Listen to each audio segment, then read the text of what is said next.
Yo, what is going on, fans and coaches of the ASL? My name is Hutcher322 here, and I am here bringing you yet another video. And today, fans and coaches of the ASL, I have for you the ASL Season 4 Week 12 weekly recap. And in this video, basically weekly recap, you guys have probably all seen it. I just break down, I recap the week. Very self-explanatory. But yeah, without further ado, let's go ahead and talk about the matches. We have a 4-0, 3-0, 4-0, 3-0, 3-0, 6-0, and a 4-0. So a lot of right around mid matches, I guess you could say, with the 4-0s and the 3-0s. So yeah, let's go ahead and just hop into the first match. First up, we have the St. Louis Salvas and the Hartford Whalers in a huge upset as Malone does topple the Hartford Whalers. And Tavo Bulu picking up 3 kills, not dying at all, puts on a tremendous amount of pressure onto Malone's team, onto TCP's team, getting 3 kills, which is really confusing since TCP has Latios, Mega Venusaur, and Skarmory that he brought. So let's see how Malone just rips through this thing with Tapu Bulu. So we're gonna see Noivern lead out against Victini, and Victini is gonna go for the Bolt Strike as Noivern is gonna go for the U-turn, showing off its Life Orb damage. So Tapu Bulu is gonna come out, and TCP is going to go out into his Skarmory, likely fearing an Occaberry into Stone Edge, but then Electros gets to come out and can go for a very free Volt Switch. If the Electros has Giga Drain, it's a very free Volt Switch.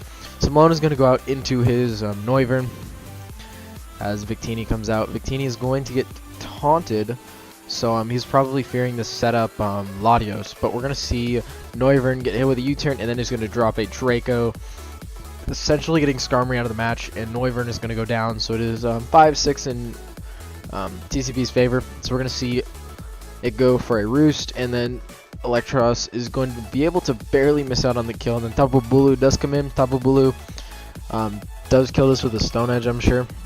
So TCP is going to go into Victini, and he's actually just going to go for the Wood Hammer, which does over half to Victini. And going out to Gastrodon, Malone does not want to take a V-Create. TCP, knowing that, he's going to go for the U-turn, which gives him a free swap into his Mega Venusaur. And Mega Venusaur under grassy terrain actually sounds disgusting. So TCP isn't going to Mega Evolve here. So interesting stuff. I'm curious to see what he's going to be doing. But Crest is going to come out. Crest does go for the Thunder Wave, which means that this Skarmory is not going to be able to roost on this, as Cresselia is going to go for the Shadow Ball and take down the Skarm. So Malone is balancing the score out a little bit, getting it to 5-4. Latios is going to show off the Dark Pulse, so interesting stuff there. Makes me think that this Latios is choice locked in some way, just because TCP didn't want to get locked into Shadow Ball. But Malone is going to be flinch there, which sucks. But TCP gets to go out and do his Victini, which Victini cannot really break Cresselia. It's just simply not powerful enough, because Crest can just sit there and Moonlight. Well, it doesn't get the proper coverage either. But yeah, we're gonna see Latios come out on the Shadow Ball. It's gonna do 15%, as it actually is Zoroark. So we're gonna see a Spadef drop, and we're gonna see the Sunny Day. So Mega Venusaur not Mega Evolving does make a lot more sense now. As actually we're gonna see Victini come out and then get hit with a Shadow Ball. Victini is gonna go for the U-turn and is going to go out into the Latios, which takes the Shadow Ball, but it's actually Zoroark again this time. So Tapu Bulu coming out, hopefully, we'll probably hoping for no Sludge Bomb, does eat up the Dark Pulse fairly well. And we'll see if Malone is fearing it. No, he's not. And he's just going to go for the Mega Horn, which does kill this Latios. So a big thing out of the way. So Latios actually didn't have the Dark Pulse, it was just the Zoroark. I'm sorry. But Victini going for the U-turn as Gastrodon coming out. And this Gastrodon was probably here designed to take on Victini, but it's not working out. It just gives TCP free swaps, and he's basically just hoping for a Sludge Bomb poison at this point, is what I'm thinking. And we're gonna see another Sludge Bomb. It is going to poison this time. Crest is gonna get a big Psychic off, doing 60%, and Crest can freely just Moonlight up as Zoroark is gonna come out. It can go for a Dark Pulse, and it's just, even from Team Preview, you can really just see that Cresselia is so good against TCP. There's no real way of breaking it. And we're going to see Zoroark get paralyzed. And Tapu Bulu is going to go over the Horn Leech and get rid of that thing, so there is no more Sun for TCP's team. And Malone is really bringing this back with Tapu Bulu. He's going to make a very aggressive play, staying in here, going for the Horn Leech. which another one will be able to kill the Venusaur, but he's not going to actually get to kill it because of the grassy terrain. So Venusaur going for the Sludge Bomb. Crest can obviously eat the hit up and can go for a Moonlight if it so chooses to, which it does. In Quagsire, there's not much Quagsire can do, but Malone is going to go out and do Stop Bulu nonetheless. TCB knows that that's a pretty likely switch in, so he's going to go for the Ice Beam. And TCB is just going to go sack off his Venusaur here. And Tapu Bulu is doing so good, breaking down TCB's team. As down goes the Venusaur. Tapu Bulu already picking up 3 kills. And this thing has been absolutely phenomenal. And Malone is going to go out and do his Gastrodon. And TCB is now going to V-Create. So Gastrodon is going to live the next hit. So if I was Malone, I would double into Tapu Bulu. I don't think he's going to make that play though. No, he doesn't. So Gastrodon is going to go for the recover as the Quagsire is going to sit here. Going to double out into Victini, predicting the Tapu Bulu swap. But Malone is just going to be able to hit this thing up with a Toxic. As then Gastrodon can recover up. And there's really no way for TCB to win this game. Both of his mons are Toxic now. So Crest / Gastrodon wins. It really doesn't matter. Malone can just sit who picks here. TCB did not bring enough firepower this week. I don't really know how he brings enough firepower this week, to be fair. Manaphy doesn't look that good either. As Tapu Bulu is going to get frozen, so Malone is probably going to swap out just to save differential. Because saving differential gives him the best shot at playoffs. He was eliminated, but really strong performance by Malone this week. And we're going to see just this Quagsire go ahead and get stalled out, since it's not residual, or it's not on a timer for Crest, since it's just a set value. It's not getting chipped down. Well, it's not getting put on a timer. So out comes Victini. Like I said, Victini cannot break it. Malone should just Shadow Ball here. He has no reason not to. As yes, he's gonna go for the Shadow Ball, and the St. Louis Swablu is gonna pick up a 4-0 win over the Hartford Whalmers. Then we have the St. Louis Samurott and the St. George Dragonites. And for the first time this season, guys, I can say that the St. George Dragonites have been defeated by Anderson. And a very strong performance by Anderson in this match. Obviously, to take down EN is nothing simple. So, yeah, let's go ahead and hop into the match. So we're going to have a Blastoise and an Aerodactyl here. I'm going to take a drink of water. So a Blastoise is going to go for the Scald. Do 20% as Mew is going to set up a nasty plot. So Mew is going to get the Synchronize off, which is going to be nice for Anderson. I'm sure he does not want his Mew Toxic, but if he can get the Toxic onto one of EN's only defensive mons, I'm sure he's okay with it. So Anderson is going to pass this special attack boost into his Vanilluxe. Low voice crack there. And then Vanilluxe is going to go for the Blizzard and does tremendous damage to this Blastoise. Blastoise is not living a freeze dry under any circumstance, nor is it going to live another Blizzard, which is not going to miss under that hail.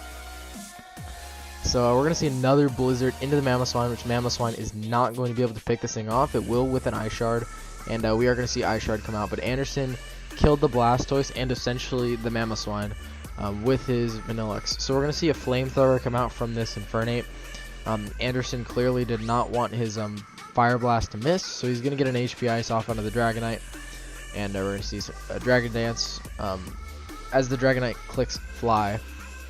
As out comes the Mew, which is not a very solid swap in, as that did a lot of damage. And I remember EN saying if he would have clicked that Dragon Claw, or if he would have clicked that Earthquake, this thing would have been dead. But Mew does pack the Ice Beam. So Drapion is going to try and set up a sub here, predicting a swap, and Anderson's just going to let his Mew go down. His EN is then going to go into his Tapu Koko. I really don't know why he made this play. It really doesn't make sense, because then Amoonguss just gets to come out. I think EN played this game really hastily. Like, he had no reason to swap out. Obviously, Anderson was sacking off his Mew. But either way, EN is going to set up a substitute here, as Infernape can pressure this thing out. Going to go for Flamethrower. Anderson knows that he lives in Earthquake, as this thing is still good in the match. It's not that great, but it can still do some damage. As we're going to see, Infernape is going to pick off the Drapion, and Infernape is runner-up in kills. It's like 17-5 or something like that, whereas Kartana has it's like 23-3 or something like that. So we're gonna see Aerodactyl go for the Earthquake, showing off the Focus Sash. Good bring on Anderson's part since he saw the dual electric type threat, and then he's going to be able to outspeed the Tapu Koko, win a likely speed tie, and then is going to be able to take it out. Even if it doesn't win the speed tie, Amoonguss lives any one hit, so he's good on that part. But yeah, Anderson and the St. Louis Samurai are gonna defeat the undefeated St. George Dragonites. So then we are going to see the Arcane Arcanines take on the Slow Bohemians. And Ian packing a 6-0 sweep, not a 6-0 sweep, a 6-kill sweep this week as Cobalion absolutely went in, making it the second weekly hero for the week. So let's go ahead and hop into the match. So I have Miss Magus against Clefable. And the Miss Magus is going to go for the taunt as Clefable obviously cannot use Stealth Rocks if it's taunted. I think it said Stealth Rocks, I actually wasn't paying attention. I'm just going to take a guess. So we're going to see the Magneton go for Volt Switch, which obviously does not work on a ground type. So Landers is going to go for a U-turn here, going out to the Clefable, since Seismitoad can really do absolutely nothing to this Clefable besides set up rocks, which is what it's going to do. Clefable is going to go for the Calm Mind, though, which is very threatening to TJ's team. Although he does have the Roserade and the Magneton, it's just, it's scary, I'd imagine. And Clefable is going to burn this Roserade with the Trick. So it must have been Trick first turn then. Okay. But Golbat is going to get Leech seeded as the Golbat is going to click U-turn. And then going out into the Landorus. So TJ probably fearing the Choice Scarf Landorus. Ian knowing that, he's going to click Knockoff. Lord play right there to hit up that Mismagius. If he was a true god, he would have doubled out into Mega Slowbro there. But there's no reason to make that play. Please don't make that play. And then Clefable is going to drop the 2 Moonblast for Mega Deontay. So down that thing goes. We're going to see Landers come out. And TJ is going to go for the Protect just to scout out what this thing's going to do. And yeah, we're going to get some confirmation there. It is Choice Scarf Landers. Out comes the Slowbro, which is not taking that hit in any way, shape, or form. So Mega Deontay is claiming another kill. And then Ian is going to go out and do his Cobalion, and TJ does not want to lose his Mega Deontay here. And we're going to see a Rock Polish from Cobalion, and then we're going to see a Swords Dance from Cobalion, and then we're going to see a Shuckleberry from this Cobalion. So Ian was really trying to set up on this Seismitoad, and yeah, there's nothing you could do. There's absolutely nothing you can do against this Cobalion. It's just going to run through your entire team. Ironhead, Close Combat. Who next? Who next? Mega Deontay. That's a nice Oko. This can kill like 15 Mega Deontays right here. He's going to double out into Magneton. I mean, I guess. That play doesn't make sense if you're sturdy. I don't think he'd be sturdy. I think he'd be Magnet Pole. But, yeah, that thing's dead, even with the Chople Berry. Goodbye. So, Seismitoad going to come out. Close Combat. Dead. And you guys can already read the stats. I don't even know I'm commentating this part. Cobalion just absolutely decimates the team. Milan would be proud. Milan would be proud. So that is going to be the game. Arcane Arcanines 4-0 over the Slowbro to keep them in the best shape possible for the playoffs. So then we are going to get a match between the Washington Wailords and the Phoenix Flygons. No weekly heroes in this match, which is hard to say because there's a lot of weekly heroes. But yeah, let's go and hop into it. We got Starmie out against Keldeo. And we're going to see a Celesteela come out as it's going to take a Scald. 25% does get burned. Unfortunate for Cam since it is going to act as a counter leftovers. And Celesteela, it does go for the Seed Bomb. So yes, it does suck a lot that Celesteela actually got burned because its damage output is going to be pretty much abysmal at this point. And then Celesteela is going to go for another Seed Bomb. As Starmie is going to go ahead and click Recover. And the Celesteela just, it just can't break through the Starmie with the burn on itself. And I'm really surprised that Cam wasn't switching out, trying to preserve his Celesteela, but I guess if it is burned, he just doesn't really see that much value for it. So this Starmie is going to get crit with what I would imagine to be HP Electric. I'm pretty sure that crit matters. But Thundurus comes out, is going to try and predict the Landorus to come out here. Then Keister is going to go for a Volt Switch as a Gardevoir is going to go for the dual screens. So Cam is likely a Light Clay variant this week. And this Registeel does go for the Thunder Wave, predicting a setup sweeper to come out. And then Blaziken goes for the Flare Blitz. which does a third to this Cofagrigus. And Blaziken does get paralyzed, so that does suck. And Keister's gonna predict the swap, going for the Toxic. And then he's gonna get 35% off from the Blaziken. Cofagrigus getting up Toxic Spikes. And Keister's setting himself up in a very good position while that Screed's Mega Gardevoir looks threatening. Since Cam has to also deal with rocks and 2 layers of spikes, it's going to be very hard for him to win this game. But Blaziken is going to go ahead and drop since the light screen is gone, so that's also something Keister might have been working towards. So Gardevoir is going to come in. Gardevoir does take the hit and then can set up a light screen, which is probably what Cam is going for right here. And now he's going to go out into his Landorus. And Keister is afraid, as you should be. It's going to be a Calm Mind Landorus here. So Landorus is going to go outright for the HP Ice. I don't think that was the play because now Tangrowth can just knock off a Life Orb. I think he should have Calm Minded twice. I know he would have lost his Life Orb regardless, but I think he just sort of Calm Minded multiple times. And Keister is going to make some really nice doubles to play around this light screen because he knows that the light screen is the only thing holding him back from getting decimated by this Landorus.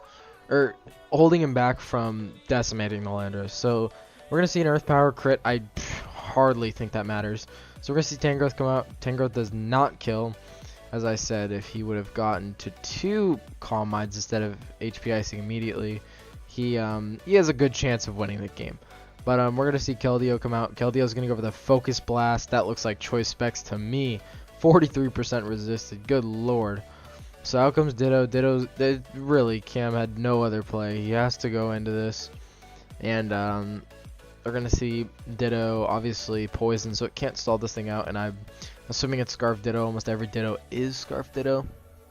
There's some exceptions. Oh, you want to run that Quick Powder? Heat? No. Quick Powder is useless with Imposter. But Ditto's going to take another Moonblast. And is going to drop. Keldeo has to come out and literally hit like... He has to have like magically have Blizzard and hit them all as crits. Yeah, that's not going to happen. It doesn't even get Blizzard. It doesn't even get Ice Beam. Why doesn't Keldeo get Ice Beam? I would love to know why. But yeah. The Phoenix Flygons are going to win in 3-0. We've seen a lot of improvement from Cam, at least over the past couple of weeks. Cam had a really good win con to win in this game with the Landers and the screens. So very good prep on his part. It's just didn't come to full fruition. So we're going to see the Utah Hoots and the Portland Timbers as I'm actually going to go ahead and clinch my spot. As Slowking is one of the weekly heroes, picking up 3 kills. And I believe it ended up cleaning up the match. Something like that. Either way, let's hop into the match. So we have Darmanitan and Hydreigon.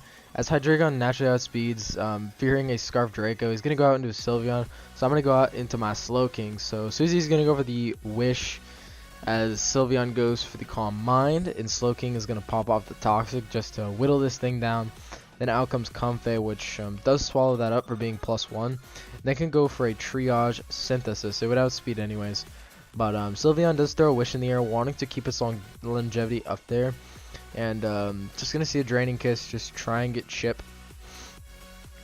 And Toxic damage is really racking up, so I'm really confused why Suzy is staying in here when he has a Mega Scizor swap right there. But I'm actually going to whip out the HP Fire, knowing that his best swap is to Scizor. It's his best play. But this Sylveon is going to be sitting here trying to be a trooper. He's going to go over the Hyper Voice, which Comfey does live even at +3. It's a max F Comfey. So we're going to see HP Fire, and then Sylveon goes for the Hyper Voice, getting rid of the Comfey, as Sylveon does drop itself to the Toxic damage. So we're at 5-5, and Hydreigon is going to go for the Draco, which misses on the Sharpedo, which would have one-shot, so very unfortunate for myself. And I'm going to Draco as Suzy is going to Speed Boost up. So then he's going to swap out to the Scizor, which I'm just here. I'm dropping Dracos. And out comes the Scizor, which can eat it up. Only takes like 40% from it. And then Ferrothorn comes out, which Scizor can only really superpower. I have the Chople Berry. But Ferrothorn goes for these Stealth Rocks. And Necrozma's going to exchange Stealth Rocks on the same play. And Hydreigon goes for the Duarc Pulse, doing over half. And then Necrozma can go for the Paralysis. Mega Scizor does not want to take another... Well, it doesn't want its Necrozma taking a Dark Pulse. So out comes the Ferrothorn to get the Iron Barb's damage off, which is going to be chipping this down. The Scizor down tremendously. And basically, I'm just trying to bait in the Dharm as much as I can just to get, boom, Flare Blitz damage, boom, Rocks damage, all this good damage on it. And then the Necrozma, coming back out. Definitely doesn't want to get Toxic, but that is what's going to happen. Slowking being a Legend landing, it's Toxic. Unlike Hydreigon, which can't land a Draco, you know, I'm not mad at all. And the Sharpedo is going to come out. And Hydreigon walls it outside of Ice Fang. And Ice Fang does like 50 or 60%. So Hydreigon's taking it. And since it's paralyzed, it doesn't really do that much. So Mega Scizor comes out as Hydreigon gets a U-turn off, which free swap to Ferrothorn. Which Ferrothorn is going to go for the Leech, I believe. Yeah. So we're going to go for the Leech, and Mega Scizor is having a lot of residual onto it. It's going to get the Leech Seed, Iron Barbs, it's going to get some Rocks when it comes back in. And then Necrozma comes out as Ferrothorn starts setting up spikes. So since Suzy has not clicked Defog yet, I don't think he will. And this Mega Scizor is getting really pressured as predicted the swap. I'm going to go for that nice Leech Seed. So Scizor is going to go for the Roost as Ferrothorn continues to set up these spikes. And I'm going to pop the Chople Berry there. So this Suzy is in a very poor spot right now. Losing his Sylveon early definitely didn't help. I just predicted the swap there because I figured that was his best play. But out comes Darmanitan. It's going to die next time it comes in, so I just get to go out my Slowking. Pretty free, he has to Flare Blitz here. Oh, he's actually going to go for the Endeavor. I forgot about that. So you got Suzy going to show off the nice Endeavor tech. And I didn't realize he was Choice Scarf Endeavor, so I went out to buy Hydreigon. Not my best plays, I will admit. But we're going to see Mega Scizor come out. Going to take a tremendous amount of damage. I don't want to see a Swords Dance come out here, I really don't. So I'm going to go out into the Alolan Trio as Suzy is going to go for the Earthquake, and then Sharpedo comes out. Which Sharpedo can go for an Aqua Jet and probably kill, so I'm like, no thank you. I'm going to go out into the Ferrothorn. So Ferrothorn does wall this thing outside of a Fire Blast. I don't really think he would prep the Fire Blast. And then Ferrothorn is going to go for a Gyro Ball, so Ferrothorn does scoop up that kill. And then Dodrio comes out and can go for a Brave Bird, but it's going to be taking a lot of recoil, 12% from Iron Barbs and 10% from Brave Bird recoil, so Slowking is going to double out into the Alolan Trio to get more health from the Regenerator. Plus, with the speed drop, Alolan Trio will be outspeeding or at least speed tying. Then can go for a Sucker Punch just because I didn't want to risk his speed tie. I had no reason to. And I'm going to swap out saving the Sucker Punch in the back. So we're going to see Necrozma go for the Moonlight here as Slowking can really only just Scald. But since Necrozma is on a timer, that's really all it needs to do. So, like I said, Slowking did go for the Scald, and Necrozma goes for a Thunder Wave as if this Slowking wasn't slow enough, and Suzy's trying to just stall me out. Or, not stall me out, but hacks me out. That would be the best way that he wins. But Necrozma just sitting here trying to Moonlight up. And you can see there's very long matches this week. I mean, we're only the 5th game in, and it's 23 minutes already, but Necrozma's going to go down, and Slowking is going to be able to pick up its 3rd kill as no, Dodrio actually killed itself.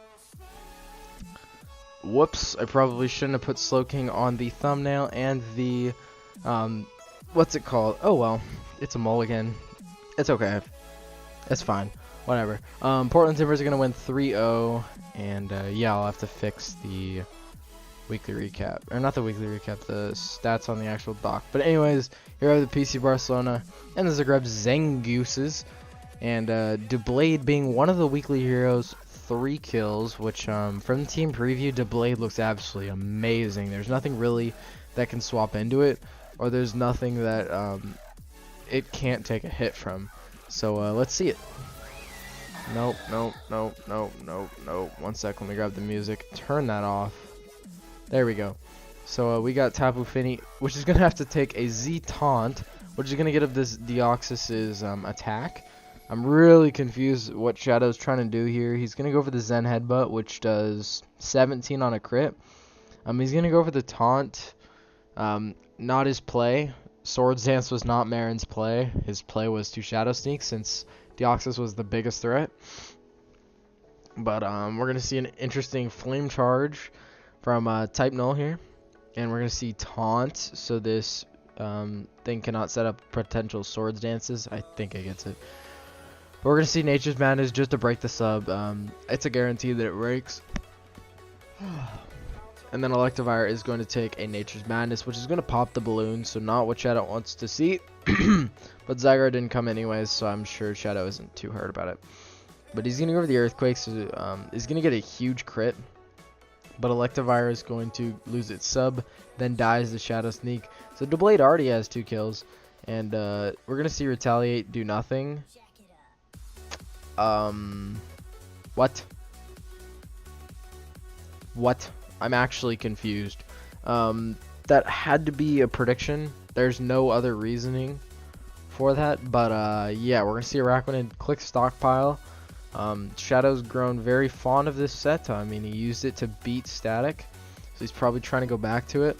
And maybe we'll see a Poison Jab. It's gonna get taunted. Poison Jab? No, it's just gonna rest. Can't rest anyways because of the Misty Terrain. So it wouldn't have mattered anyways. But we're going to see a crit liquidation here, which still does absolutely nothing to this very bulky Finny. As we're going to see Slaking come out. And very, very good prep on Marin's part. Knowing how much it destroyed Cody's team, it's probably best to bring the Protect. So this Finny does 100% of the time beat Slaking. And Type Null is going to come out here as Finny does go for the Protect. And Finny gets to taunt, so this thing cannot go for the Swords Dance. And then Lucario is going to take a Nature's Madness, and Nature's Madness is just absolutely ripping through Shadow's team right now. And Lucario is going to die to a Moonblast. So Tapu Fini is putting in the utmost of work. And Finny just gets to click Protect. I mean, there's no real reason for Shadow to go out to this thing other than the fact that he should probably just sack it off, which is what he's going to do. But then Marin just gets to click a nice taunt here. And then goes straight out into his Doublade. Shadow is going to predict, after the Nature's Madness. Shadow does predict the taunt, however, and does go for the return just to get damage off for what it's worth. But Finny's just going to go for the Protect, probably just get some more leftovers up. That's probably the best idea. And then we're going to see a Moonblast here. Marin's going to try and take out this thing with just Finny, but he's not going to get a good roll on this Moonblast. So he just goes out into his Doublade. Which Doublade doesn't drop to a Flame Charge, at least I don't imagine it would. No, it's not. So we are then going to see this thing get Toxic, and another one is not going to kill either. But Marin goes out into his Superior, and then is likely going to double out into Finny. But actually we are going to see Superior pick up the last kill. So, nice win by Marin, 6-0. Wasn't a 6-0 sweep, but just a 6-0 stall out. So that is going to be the game. And Zagreb Zangoose putting them in the prime position for a playoff spot. Yeah, we're already at 28 minutes, but last game. So we have the London Lapras and the Inner Milotic, and Conk did not get a weekly hero. It's already been a weekly hero, but we have Mega Absol being a weekly hero. Mega Absol has not had the best season, but Cody really did use it very well in this match against Static, getting it 3 kills and no deaths. So we're going to see Kyurem Black out against the Whimsicott. It doesn't want to take a Moonblast. It can if it wants to, since Whimsicott it doesn't hit the hardest, but it's going to set up a sub and then goes for the lead seed. Static's going to miss, which is definitely not what he wants to see, as that's going to force him to swap out into the Alolan Marowak, which Alolan Marowak is an amazing swap in for Zapdos for like almost any Zapdos set in the free world. I think it's a free Shadow Bone off, which does a ton, but Hippowdon does take it. And then can go for a Slack Off. Obviously, Cody wants to keep this thing healthy, as it does easily take hits from the Tyrantrum and the Alolan Marowak. So we're going to see the Sandslash go for the knockoff into the Kyurem Black. And then Kyurem Black does go for the Toxic, which is going to Toxic the Pyukumuku. And if he has sub, yeah, Cody's smart, bringing the sub, since all that Pyukumuku can do to damage is the Toxic. So Kyurem is going to go for the Earth Power, which almost does half to this thing. And we'll see if, well, it's not worth risking now because what's it called, the leftovers. But Cody's gonna go out into the Lantern, which walls the living daylights out of this thing. And we're gonna see Zapdos come out. Interesting play. Maybe this thing is offensive. We're gonna see a Heat Wave miss. So we've seen 2 Heat Wave misses, or no, we've seen a Heat. Yeah, I think it missed on the Alolan Marowak. I'm not I'm not 100% sure. But we're gonna see rocks from the Tyrantrum, which makes sense. Well, actually, kinda. Maybe this Sand Slash is just like offensive, meant to take advantage of the Sand Force, maybe. But Conch Elder is going to be sitting in here, which has been Cody's best Mon so far, and he's gonna go for the Drain Punch, get a nice big crit, and then this Pyukumuku is gonna pop its Figgy Berry to heal itself back up. So Zapdos is going to come out, as this Pyukumuku is going to be recycled. So that's definitely annoying for Cody, but this Zapdos does pressure it out. So Cody, knowing that, is going to make honestly his best play, going for the Defog to get rid of the Stealth Rocks, but Static is able to set them back up. However, Conch does get a swap out, or swap in here, which can then go for a knockoff, follow it up with a Drain Punch, and get rid of this Pyukumuku, and essentially be sitting at full health. So Whimsicott comes out. Cody's not messing around with this thing. He does not want it to set up a substitute, since he knows he can live a Moonblast anyways. Static does not have the Moonblast from the looks of it. Then he's going to take a big Drain Punch, and I'm thinking this is Big Root Whimsicott, just simply from how much that gets back from a Giga Drain. But Cody is then going to go for a Mach Punch, not wanting to mess around with this thing, just get rid of it. And Sand Slash goes for the Super Fang. It has a chance to live another one. It's probably going to live another one. But we see Drain Punch. It does barely miss out on the kill. A Mach Punch will kill. And Static is not going to make the aggressive play into his Alolan Marowak. So we're going to see the Tyrantrum come out. Goes for the Outrage. Does kill this thing. Hippowdon lives any one hit. And Cody's just gets to click Earthquake here. You're going to see that does nothing. We're going to see Rocky Helmet. We're going to see Stealth Rocks. And we're going to see Outrage there. Again, Rocky Helmet, of course. And then Cody gets to go for the Slack Off. So Static's Tyrantrum is really his only win con, but he has no way of getting through this Hippowdon. And that Roar is going to seal the deal, as this Rotom was the last chance to get through the Hippowdon. And with just all the residual that the Rotom's going to have to take, it's going to have to take Rocks, some Sandstorm. It's just not looking great for Static at this point. And he just gets to click Roar right here if he so chooses to. He's going to click Slack Off though. Fair enough. It's nice to still have this thing here for the Tyrantrum. Cody thinking the same thing. Gonna save for the Tyrantrum and gonna sack off his Kyurem. So he's gonna choose to win with a Mega Absol here. He's gonna go for the knockoff. Down goes the Alolan Marowak. Next comes Tyrantrum, which Tyrantrum, you are going to die to a superpower. That thing's gone, and Rotom, at the health that it's at, is not going to be living any hit. So Cody is just going to show off the Pursuit there. So that is going to be all the matches that I have for you for Week 12 of the weekly recap. So you guys can go ahead and look at the upcoming matches. Those matches will be the last games of the regular season of the ASL. We do have round 1 of the consolation bracket and the playoffs, and then we will have the semifinals of the consolation bracket and the playoffs. Then we'll have the championship of the consolation bracket and the championship of the playoffs. So good stuff coming forward after that. Of course, like I said, we do have one more week of the regular season. So all the coaches do at least get one postseason game. It may not be a playoff game, consolation, but either way, yeah, I'm going to go ahead and go record the Season 1 weekly recap for you guys. So yeah, thank you guys for watching this video, and I hope you all enjoyed. Please leave a like down below, hit that subscribe button if you're new, and I will see you guys in the next video, and goodbye.